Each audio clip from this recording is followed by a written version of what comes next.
UE5 games do need to scale to Microsoft's 4 teraflop cut price console as well, with all the difficulties that entails. It's far weaker in GPU power than any other current gen console, and has a cutback memory arrangement as well.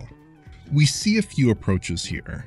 One option is to simply omit certain features that won't run well. The Talos Principle 2 excises Lumin GI on Series S, for instance, which dramatically degrades the game's lighting presentation.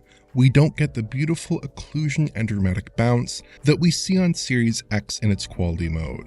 The developers of the Talos Principle 2 have actually built a non-lumen lighting pipeline for Series S and lower-end PCs, and the other consoles in their performance modes, using simple fill lights to mimic global illumination, along with ambient occlusion. But the results are far from the Lumin-driven presentation on higher-end systems. That also means that there's no Lumin GI fallback for reflections on Series S when the SSR is occluded.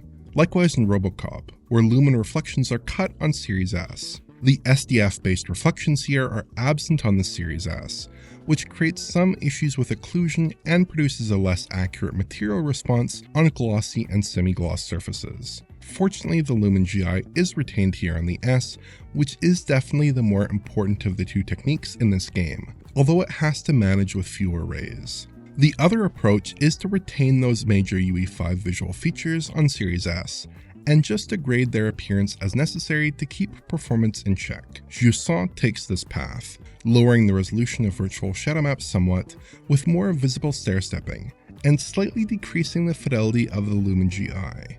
The Matrix Awakens is another good example here. It definitely has a lot of nips and tucks on Series S if you look side by side, but you do retain all the key UE5 features, just with an obvious decrease in fidelity, and running at a much lower rendering resolution. This may prove the more difficult approach though, especially if RAM constraints are a factor. So far, I think UE5 games have actually scaled reasonably well to the Series S.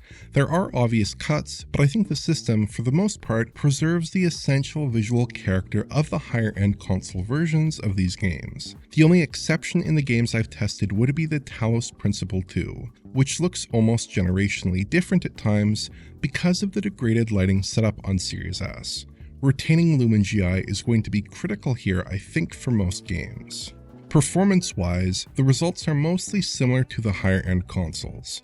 Jusant runs about the same as its Series X counterpart, while the Talos Principle runs slightly worse.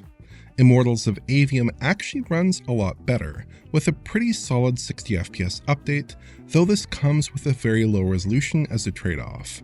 RoboCop only has a 30fps mode on Series S, and it does suffer from more frequent FPS dips, though it retains a reasonable resolution.